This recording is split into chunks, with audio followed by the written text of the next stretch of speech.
entreprises à atteindre leurs objectifs et répondre aux enjeux de leur métier. Le cabinet Axia Consulting se spécialise dans les solutions de systèmes d'information afin de produire des résultats efficaces et durables. Ahmed Jadoui, CEO d'Axia Consulting, est avec nous. Bonjour Ahmed. Bonjour. Merci d'avoir accepté notre invitation. Est-ce que vous pouvez nous présenter Axia Consulting et puis rappeler aussi ce que c'est que les systèmes d'information?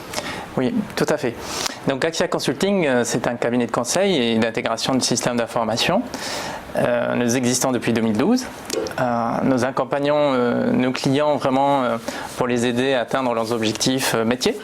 Nous sommes orientés sur les solutions ainsi innovantes, voilà, comme le digital, l'intelligence artificielle, le big data.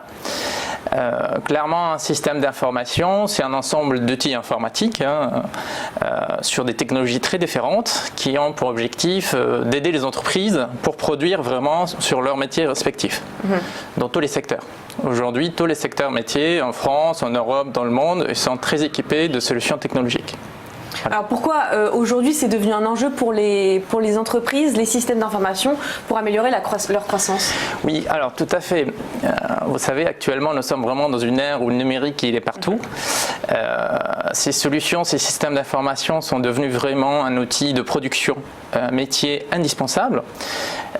Prenons un exemple, par exemple dans la vente en ligne, l'e-commerce. Si le site internet qui permet de faire des commandes de produits et de services tombe en panne, pour la majorité d'entreprises, ce sont des pertes financières directes. Ça, c'est un premier enjeu de croissance et de support de revenus, tout simplement. Et puis, un autre point un peu plus nuancé, par exemple, un nombre de clics qu'un client va faire pour valider une commande, ça représente un marqueur concurrentiel très fort. Vous imaginez qu'un client qui fait 3 clics juste pour valider sa commande et un autre pour le même service, même produit, il fait 10 ou 15 clics, c'est pas la même chose. Donc c'est quelque chose vraiment qui est très marqué en termes de concurrence, en termes d'avantages concurrentiels. Donc les entreprises qui sont à la pointe sur leurs solutions, clairement, ils ont un avantage concurrentiel très fort, ils ont une croissance qui est meilleure, une valeur ajoutée qui est meilleure. Voilà. Par contre, des entreprises qui sont plus ou moins un peu à la traîne, ils vont galérer à sauvegarder leur part de marché, voire ils résistent pour ne pas disparaître. Et c'est là que vous entrez en jeu. Tout à fait, exactement. Alors, les entreprises que vous conseillez, quelles sont-elles et qu'est-ce que vous faites concrètement? Qu'est-ce que vous leur conseillez? Alors, nous, on est vraiment très orienté système d'information. Donc, les entreprises, nous travaillons essentiellement pour des grands comptes, voilà, qui sont équipés de plusieurs technologies très différentes. Ils ont des métiers différents. Concrètement, en fait, donc nous allons chez nos clients travailler sur une solution de données, en fait, sur un domaine donné. Donc, nos services tournent autour de 4-5 domaines. Donc, par exemple, les premiers, c'est gestion de la relation client, le CRM, les systèmes de facturation, voilà, tout ce qui est facturation de manière plus large, sur des secteurs différents, le digital. Voilà. Nous intervenons aussi pour le secteur de l'énergie sur les smart grids ou les réseaux d'énergie intelligents. Vous avez beaucoup de clients fournisseurs d'énergie. Voilà, nous sommes très actifs dans ce secteur-là, qui est très porteur, et il y a beaucoup de transformations actuellement dans ce secteur. Et pour finir, nous travaillons sur les solutions de big data et d'intelligence artificielle. Alors on va en parler. Tout à fait. Évidemment, vous vous adaptez aux nouvelles technologies, vous venez de le dire. Donc l'intelligence artificielle, ça passe notamment par le voice bot. Vous allez nous expliquer ce que c'est et en quoi ces technologies boostent les entreprises. Voilà, donc les voice bots, ou tout simplement en français, pour vulgariser, c'est des assistants vocaux de haut et d'intelligence, un peu intelligents. Qu'on connaît au départ sur nos smartphones. Voilà, tout à fait, tout à fait. Donc en fait, par exemple actuellement, je vais vous parler concrètement d'un sujet sur lequel nous travaillons depuis quelque temps.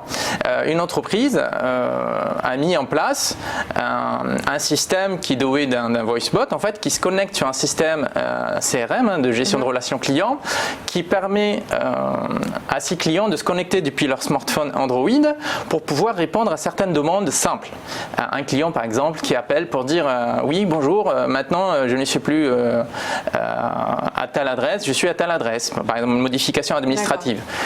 Clairement c'est des tâches que l'entreprise pourra faire à ce système-là qui est doué d'une certaine intelligence en toute autonomie et en toute sécurité. Voilà. Et surtout en fait aujourd'hui vu que les téléphones mobiles, ils sont vraiment très vulgarisés, très utilisés par le client, c'est un canal de communication avec le client final qui est très important. Voilà. Donc, en fait, en synthèse, ce type de technologie, notamment le VoiceBot, pour ce contexte-là, ça permet à l'entreprise de sous-traiter les valeurs à faible valeur ajoutée par le système. Comme ça, en fait, les collaborateurs d'entreprise peuvent se concentrer sur des tâches plutôt à valeur ajoutée forte et pour essayer de faire des produits plus innovants. Voilà. Alors vous parliez de la relation client, mais il y a aussi la relation dans les entreprises. Qu'est-ce que vous répondez aux dirigeants qui craignent que l'intelligence artificielle finalement ait un impact négatif sur le collectif des entreprises ? Oui, alors tout à fait. En France, on est très réticent sur ce sujet-là. Moi, ce que je conseille vraiment à les dirigeants d'entreprise qui veulent aller dans ce type de projet, le premier point pour moi qui est très important, c'est de valoriser l'humain. Clairement, au sein de l'entreprise, les dirigeants, les managers, quel soit leur niveau, ils doivent valoriser leurs collaborateurs et cette valorisation passe par leur confier des tâches à haute valeur ajoutée, des tâches intéressantes à faire et pas je fais des clics à hauteur de la journée répétitives qui n'ont pas beaucoup de valeur ajoutée. Donc ces technologies d'intelligence artificielle ont pour objectif, dans un premier temps, c'est de faire ces tâches un peu de valeur ajoutée, tout simplement, pour que les collaborateurs se concentrent sur des choses qui sont plus importantes, épanouissantes et innovantes pour l'entreprise. Voilà. Je prends juste un exemple qui peut parler à beaucoup de personnes. Vous voyez, dans un avion, il y a un système de pilotage automatique très sophistiqué, vraiment qui est doué de technologies très avancées. Mais pour autant, on a toujours deux pilotes en général, donc un pilote et un copilote, alors que le système il est capable de mettre ça. Donc c'est vraiment important. On aura toujours besoin des salariés, des collaborateurs, mais clairement, les technologies d'intelligence artificielle ont pour objectif d'aider ces collaborateurs à se concentrer sur des choses plus innovantes, plus intéressantes. Voilà. Et puis les dirigeants, ils doivent aussi aller pas à pas et laisser les choses se faire naturellement. Et ça, c'est vraiment important. Alors, je disais, vos clients proviennent principalement du secteur de l'énergie. J'imagine que votre cabinet conseille aussi dans une optique de responsabilité face aux objectifs de transition écologique. Oui, tout à fait. Tout à fait. Donc, nous avons travaillé pour l'un de nos clients, par exemple, de manière plus concrète, sur l'implémentation des compteurs communicants. Donc, pour l'électricité, c'est les Linky et pour le gaz, c'est les Gaspard. Et clairement, ces nouvelles technologies vont aider les clients finaux de ces entreprises du secteur de l'énergie à mieux consommer, à mieux maîtriser leur consommation d'énergie, à éviter le gaspillage inutile. Ça, c'est le premier point. Donc, réduire la consommation globale, ça, c'est important. Et le deuxième point aussi, c'est que ces nouvelles systèmes d'information et ces nouvelles solutions permettent en fait des offres plus adaptées pour changer les usages de consommation de l'énergie, notamment en favorisant l'apparition d'offres qui sont dédiées aux véhicules électriques pour pouvoir les charger le soir, etc. Les anciennes technologies ne permettaient pas forcément ça. Et donc, ça, c'est vraiment des éléments qui concourent à cette transition écologique qui est importante pour pousser les clients, les entreprises à consommer plus vert, plus propre. Voilà. De manière plus concrète, c'est le type de mission que nous faisons tous les jours auprès de nos clients. Aujourd'hui, combien de clients d'ailleurs ont fait appel à votre service ? Alors, nous travaillons essentiellement pour les grands comptes, donc nous avons une dizaine de grands comptes, en fait, tous des CAC 40, tout simplement. Comment est-ce que vous imaginez l'avenir du cabinet Axia Consulting ? Alors, tout à fait. Donc, nous sommes vraiment sur un secteur qui est très porteur. Les technologies changent tout le temps. Clairement, nous sommes très confiants. Nous voyons les choses en rose. Très bien. Nous avons quand même un challenge important, c'est de pouvoir attirer des collaborateurs vraiment qui sont compétents dans le domaine et talentueux. Et effectivement, sur les domaines sur lesquels nous voulons travailler, notamment les solutions innovantes comme l'intelligence artificielle, c'est vrai qu'en France, les compétences sont plutôt encore un peu rares et c'est un challenge d'aller développer ce créneau-là. Voilà, mais j'imagine aussi de se démarquer parce que comme vous le disiez, c'est un secteur qui bouge beaucoup. Il y a beaucoup d'entreprises et de cabinets qui se développent là-dedans. Donc c'est aussi un challenge de pouvoir se renouveler à chaque fois. Tout à fait, tout à fait. Donc nous, ce qui nous différencie par rapport aux autres acteurs qui sont très nombreux sur ce marché-là, clairement, nous proposons vraiment des prestations de qualité qui sont orientées sur l'innovation, sur ce type de technologie. Ça, c'est le premier point. Deuxième point, nous travaillons beaucoup sur la proximité auprès de nos clients. Nous sommes vraiment très très proches de nos clients. Nous allons tous les jours chez le client.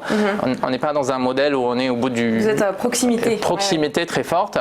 Ça, c'est important. Et puis, le troisième élément, nous sommes un cabinet de conseil. Nous n'avons pas de solution propre à nous. Nous utilisons les solutions de marché. Donc, en fait, nous tâchons vraiment à être très indépendants vis-à-vis des fournisseurs de logiciels, ce qui permettra à nos clients de pouvoir tirer la meilleure valeur, bien sûr, avec notre support d'accompagnement et d'analyse pour les aider sur ça. Mais écoutez, merci beaucoup Ahmed Jadoui d'avoir été avec nous ce matin. Merci. Je rappelle donc que vous êtes le CEO d'Axia Consulting. On se retrouve dans quelques instants.